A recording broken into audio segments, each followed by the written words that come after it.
6 महीने के इस आंदोलन में बहुत सारे रंग आपने देखे होंगे हमारे कैमरे के माध्यम से, तस्वीरों के माध्यम से, लेकिन एक टोल ऐसा है जहां ये माना जाता है कि बहुत सारे क्रांतिकारी चेहरे, खास करके महिलाएं, क्योंकि इस आंदोलन में महिलाओं की जो भागीदारी, जो सक्रियता इस बार दिखी है और जिस तरीके से नेतृत्व की भावना से महिलाएं आगे आई हैं, चूल्हा चौका ही नहीं यहाँ मंच भी संभाला, और जब किसी तरीके की कोई बात आई तो इन महिलाओं ने झंडे के साथ डंडा भी लिया और दो हाथ किए सरकार के साथ। खटखट टोल प्लाजा पे हम मौजूद हैं और हमारे साथ काफ़ी संख्या में महिलाएं हैं। हमारे दूसरी तरफ अगर देख पाएंगे आप तो टोल के जो टेंट है उसके अंदर बहुत सारे आपको किसान दिखाई देंगे, लेकिन उन किसानों में 70% से ज़्यादा अगर संख्या आप देखेंगे तो महिलाओं की है। ये अपने आप में काबिल तारीफ कदम यहाँ के आसपास के ग्रामीणों का है कि इन घरों की महिलाएं चूल्हा चौका और खेत खलिहान ही नहीं बल्कि अपने हकों की लड़ाई के लिए, सरकार से दो हाथ करने के लिए घरों से निकली हैं और रोड पर बैठ करके सरकार को अपनी बात पिछले 6 महीने से सुना रही है। कुछ महिलाएं हमारे साथ में हैं, उनसे बातचीत करने की कोशिश करते हैं कि क्यों उनको अपना घर छोड़कर दिल्ली के रास्तों पर जो जाने वाले हाईवे है वहाँ अपना डेरा जमाना पड़ा। जी, तो ये जो महिलाएं बार बार जिक्र आ रहा है, बहुत बार हम लोगों ने सुना भी कि खटखट टोल प्लाजा की महिलाएं हैं वो बड़ी क्रांतिकारी हैं, बोलने में ही नहीं करने में भी वो क्रांति से बाज नहीं आती हैं, कहीं पीछे नहीं हटती हैं। क्यों ये भावना इस क्षेत्र में क्यों है? सबसे पहले तो आपके सभी दर्शकों को मेरी तरफ से नमस्कार है हाथ जोड़कर, और जो आज हमारी बुद्ध पूर्णिमा है उसके लिए भी सबको बधाई है। और आज हम विरोध दिवस के रूप में आज सभी ने काला जो कुछ ओढ़ा पहना है, ये सरकार को विरोध जताया है हमने, क्योंकि पिछले 6 महीनों से हम रोडों पे बैठे हैं। सरकार ने हमारे साथ इतना अन्याय किया है, कोरोना की आड़ लेकर सरकार ने हमें तो घरों में घुसो दिया और ऐसे काले कानून लागू कर दिए हैं जिसके बारे में हमारी भोली भाली जनता को पता भी नहीं है। जब हम जागरूक हुए, शिक्षित वर्ग आगे आया, उन कानूनों के बारे में जानकारी ली, तो हमारे बड़े बूढ़ों को हमने समझाया, तो हमें जरूरत पड़ी आंदोलन करने की, टोलों पर बैठने की, रोडों पर बैठने की, रोड जाम करने की, क्योंकि प्रशासन और सरकार दोनों आपस में मिलकर सरकार किसानों के ऊपर इतना अन्याय कर रहे हैं। तो देखो आपने 16 मई को हिसार में जो हुआ, उसके बाद हमारा किसान आंदोलन इतना तेज हो गया, इतना उग्र हो गया, जो 24 मई को हिसार में हुआ वहाँ सरकार को और प्रशासन को झुकना पड़ा। हम झुका कर रहेंगे सरकार को, और यहाँ से तब उठेंगे हम जब हमारे तीनों काले कानून वापस हो जाएंगे, MSP पे रेट गारंटी मिल जाएगी और स्वामीनाथन बिल लागू हो जाएगा। क्योंकि 2014 में मोदी जी ने एक बात कही थी, भाई आप मेरे को बनाओ, मैं आपको स्वामीनाथन बिल लागू करके दूंगा। उन्होंने क्या किया, 2016 में और 17 में हमें बहकाने के लिए कोर्ट से एक एफिडेविट जारी करवा दिया, सुप्रीम कोर्ट से, भाई ये मैं लागू नहीं कर सकता, मेरे बस में नहीं है। जब तेरे बस में नहीं था तो झूठा वादा क्यों किया तुमने? और झूठा वादा एक वो तो किया ही किया, उसके बाद उन्होंने इतनी झूठों के पुल बांध दिए, भाई जनता इतनी बिरान हो गया है, भाई वो परेशान हो चुकी है और रोडों पर बैठी है अपने हकों के लिए।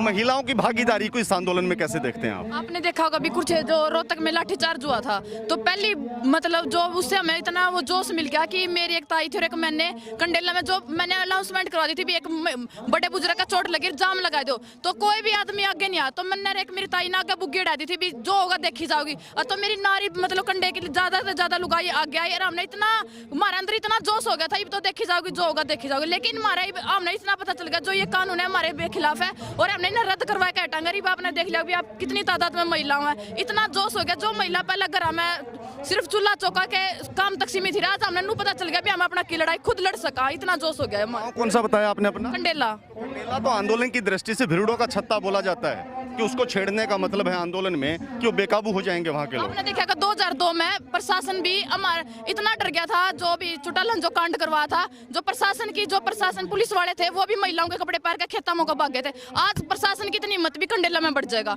और मैं तो मेरी आज नारी भी इतनी मजबूत हो गई, जो महिलाएं अपना काम तक सीमित थी आज वो भी बाहर निकलने लगी, इसलिए खुशी है। गुड़िया, आप कहाँ से हैं, क्या करते हैं? खरग्राम जी से हूँ और मेरे को छात्र विंग की जो जिला प्रधान बनाया गया। अच्छा। तो स्टूडेंट भी इस आंदोलन में शामिल हैं? बिल्कुल, इस आंदोलन में हर एक का मुद्दा उठाया जाएगा और हमारा आंदोलन जो है जितना लंबा चलेगा ना उतना ही हमें इस आंदोलन से फायदा, क्योंकि इस आंदोलन में सभी के मुद्दे सुलझाए जाएंगे।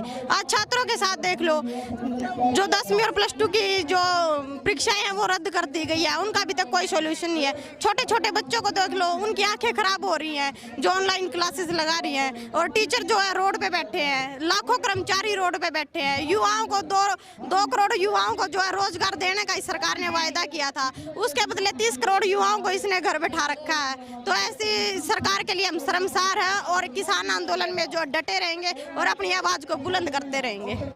जी नेताजी, किस तरीके से लगातार वायरल है डॉक्टर सिक्किम, और मेरे ख्याल से इस आंदोलन में इस टोल का एक अच्छा चेहरा लगातार शुरू से आप दिखते आए हैं, तो क्यों अपना तमाम चीज़ों को छोड़ करके आंदोलन और वो चीज़ों पे चले गए हैं? ठीक ठाक नहीं चल रहा था क्या डॉक्टरी वाला? नहीं, ऐसी तो कोई बात नहीं है। हमारा फर्ज है, पहले हमारे लिए समाज है, हमारा परिवार है, और जहाँ हमारा परिवार खड़ा होगा, समाज खड़ा होगा, पहले हमें वहाँ खड़ा होना पड़ेगा, ना कि मतलब पॉलिटिक्स तो बाद में भी हो जाएगी, पहले भी हो थी।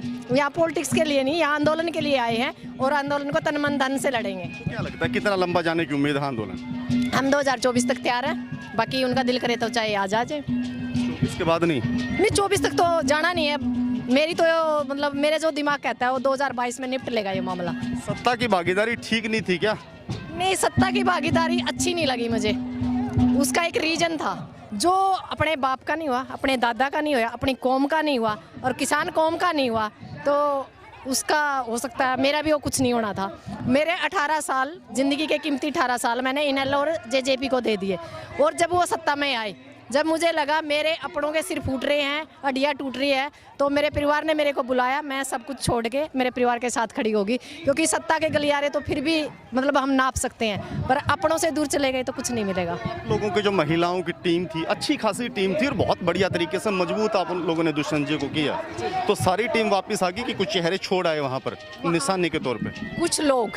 कुछ लोग जो स्वार्थी थी, जिनको ये लगता था भाई सत्ता से हम कुछ हासिल कर सकते हैं, वो कुछ चेहरे रह गए। बाकी मेरी पूरी टीम मेरे साथ है। वो कहती है आप जहाँ खड़े होगे हम आपके साथ तन मन धन से हैं, और वो शायद आप देख भी रहे होगे मेरे साथ हमेशा 20 से 25 चेहरे रहते हैं। वो वही है जो 2002 से मेरे साथ कंधे से कंधा मिला के मतलब काम कर रही है। 2000 चेहरे गए हैं तो 10,000 चेहरे साथ आ गए, कोई लंबा चौड़ा फर्क नहीं है। और जब ये पार्टी अलग हुई, दुष्यंत जी और अभय जी अलग हुए, हालांकि पॉलिटिकल सा मामला है ये, हम किसानों की बात कर रहे थे, तो अभय को वजन क्यों नहीं मिला? आप लोगों को क्यों नहीं लगा कि जो घर छोड़ करके अपने घर को 2 टुकड़े करके जा रहा है, उसके साथ जाने के बजाय हम लोग घर के साथ रहें, अभय के साथ रहें? हमारा दिमाग ये था, हम इसमें देवीलाल की फोटो देखते थे, भाई ये देवीलाल है, इसका जो नक्शो कदम था, जो बात करने का तरीका था, जो लहजा था, या जो भी इसके अंदर गुण हमें नजर आते थे, वो देवीलाल का दूसरा रूप नजर आता था।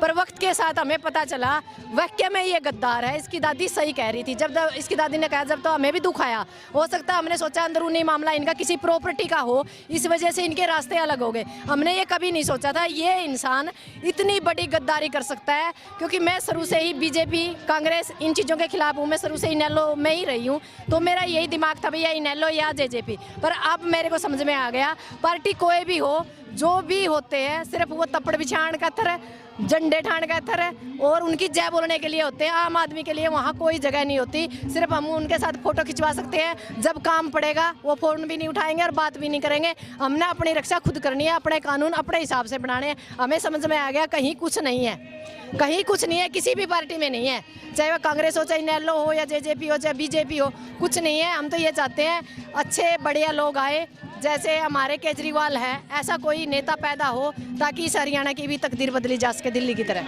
अनीता, उग्राहा यूनियन में सबसे ज़्यादा महिलाएं हैं, 26,000 के आसपास महिलाएं हैं उग्राहा वालों के पास में, जो उनके सदस्य हैं। उसके बाद अगर देखें हरियाणा में सबसे मजबूत हाजिरी इस टोल पर महिलाओं की रहती हैं। कुछ थोड़ा बहुत इस पर रिसर्च किया है कि इतनी महिलाएं निकल के क्यों आती हैं और जगह से क्यों नहीं आ पाती है? ये तो जी पता नहीं, इस खटखट टोल प्लाजा पे तो महिला ने इतनी मजबूती बना रखी है। ऑल इंडिया में विदेशों तक इसका प्रचार हो चुका है, और जड़े भी खटखट टोल जावेगा इसकी महिला जाएंगी और कामयाब हासिल करेंगी। आपने इसका टेलर हिसार में देख लिया, प्रशासन के हमने घुटने टिका दिए, हमने जो हमारा मांगी थी हमारी पूरी कर दी। और आज हमने एक संकेत और दे, वहाँ हमने आज बीजेपी जेजेपी का अंतिम संस्कार कर दिया। हमने उसकी 13वीं मना के 17वीं मना के हलवा बना के खुशी मना दी। हमने मारी मैं तो हमने तो कर दिया, आज ना प्रधानमंत्री मारे ना काज, हमने तो कर दिया, हमने तो कुर्सी मुंदी मार दी। ये उन्हें सोचना कितने दिन संदकेंगे हुए उनमें सांस।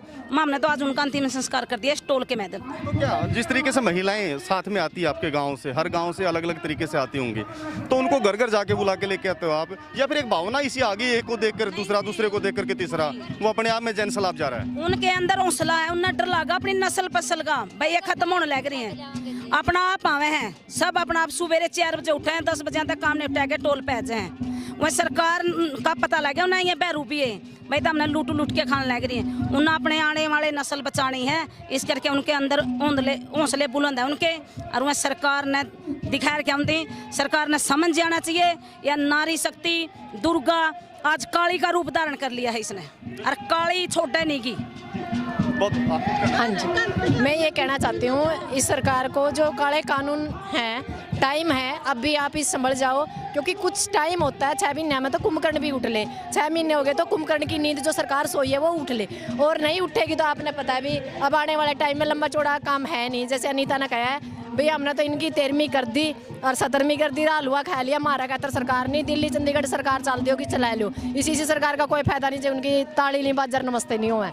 वह आज लोगों ने देखने का तरसा है, शर्म की बात है उनका तर। पहला तो मैंने कहते एडावे नहीं कि बैठो हम देखांगे, उन्हें उनकी हिम्मत होनी चाहिए एडान की, जी कर जड़ाओ और हम मरते बताओ, पहला संदेश दो हम उन्हें देखांगे।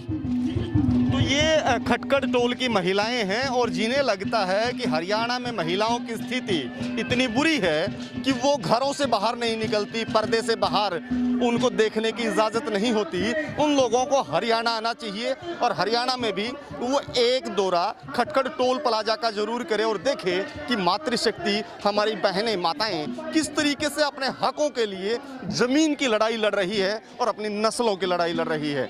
अगर आप इस पूरे के पूरे वीडियो को YouTube पर देख रहे हैं तो इस हमारे चैनल को सब्सक्राइब जरूर करें, और अगर आप इसको Facebook पर देख रहे हैं तो हमारे पेज को फॉलो करना ना भूलें। अपने सहयोगी अजीत के साथ मैं रुद्रा राजेश कुंडू।